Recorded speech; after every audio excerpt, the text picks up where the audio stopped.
Viselnya visel. Oh di sini an. Tadi diminta sama media sampai untuk kemudian malam Emang belum siap. Rilis hari ini adalah tentang pengungkapan kasus PPPO dan atau PPNI. Dasar laporan yaitu nomor LP 49 2 Romawi SPKT tanggal 5 Februari 2021.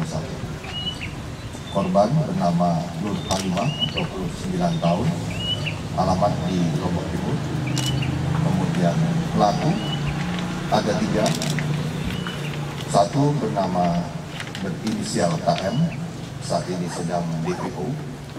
Kemudian kedua, AB alias G, umur 41 tahun, beralamat di Suralada, Lombok Timur.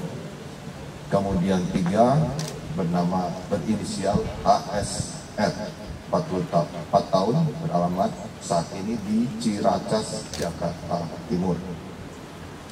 Perannya yaitu saat ini AB alias G ini perekrut yang ada di wilayah Lombok.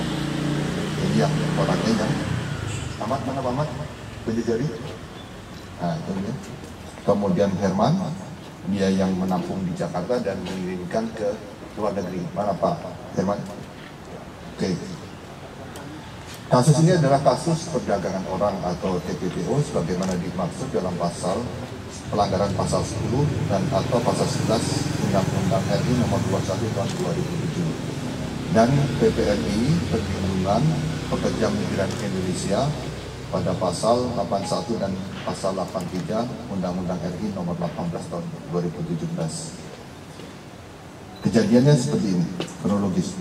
Jadi pada bulan Oktober 2018 ini Pak Ahmad ini melakukan perekrutan terhadap warga di Lombok ini. Warga tersebut bernama N, yang bersangkutan dijanjikan akan dipekerjakan di Abu Dhabi. Si korban menyetujui dan diberangkatkanlah ke Jakarta dan ditampung oleh saudara Herman. Di sana saudara Herman bekerjasama dengan TSK lain bernama W yang saat ini belum ditangkap dan diberangkatkan ke luar negeri. Janjinya yaitu akan diberangkatkan di Abu Dhabi. Namun korban diberangkatkan ke Turki. Sampai di Turki, ditampung di sana, ternyata di sana sudah banyak pekerja migran Indonesia. Dan setelah itu mereka direkrut oleh salah satu keluarga untuk dipekerjakan sebagai ibu rumah, dipekerjakan sebagai asisten rumah tangga.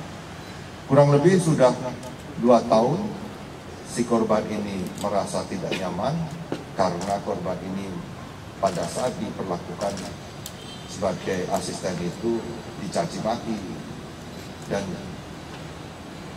korban ini merasa dianiaya secara psikis dan akhirnya korban berhasil melarikan diri dan melapor ke KBRI Ankara di Turki.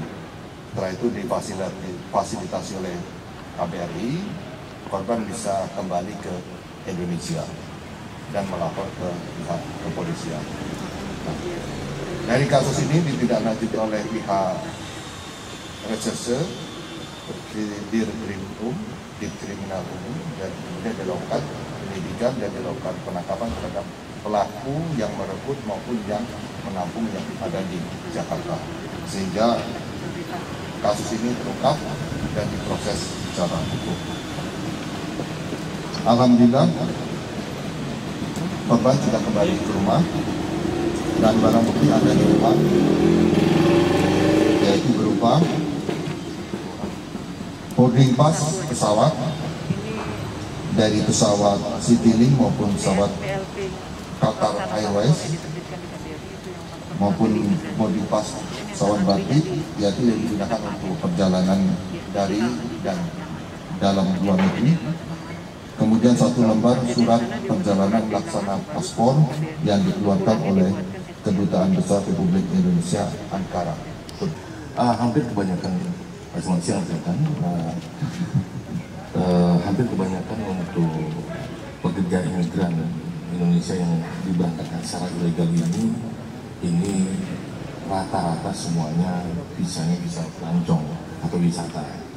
Jadi, dan ini modus yang selalu berulang-ulang. Mereka melakukan rekrutan dengan bujuk rayu dan dengan janji yang dimulai-mulaikan. Ini merupakan kejahatan transnational crime yang secara organized mereka melakukan, dan kemudian melakukan ini bukan hanya 1-2 kali, dan ini pasti akan selalu berulang-ulang. Kenapa NTB menjadi prioritas mereka? Kenapa tadi wilayah-wilayah disebut oleh mereka? Karena memang mudah, dan pekerjaan yang diberikan oleh mereka dengan iming-imingan selalu seperti setinggi langit. Nah, ini yang disampaikan oleh Bapak Kapolri, bahwa kejahatan tindak pidana perdagangan orang ataupun trafficking in person, dan ini yang jadi prioritas. Dan dalam program 100 hari kerja di Bapak Kapolri, dan ini kita prioritas untuk kita kejar dalam hal pengungkapan terhadap transnational crime. Jadi itu yang bisa saya sampaikan kepada Islam. Ya, Assalamualaikum warahmatullahi wabarakatuh.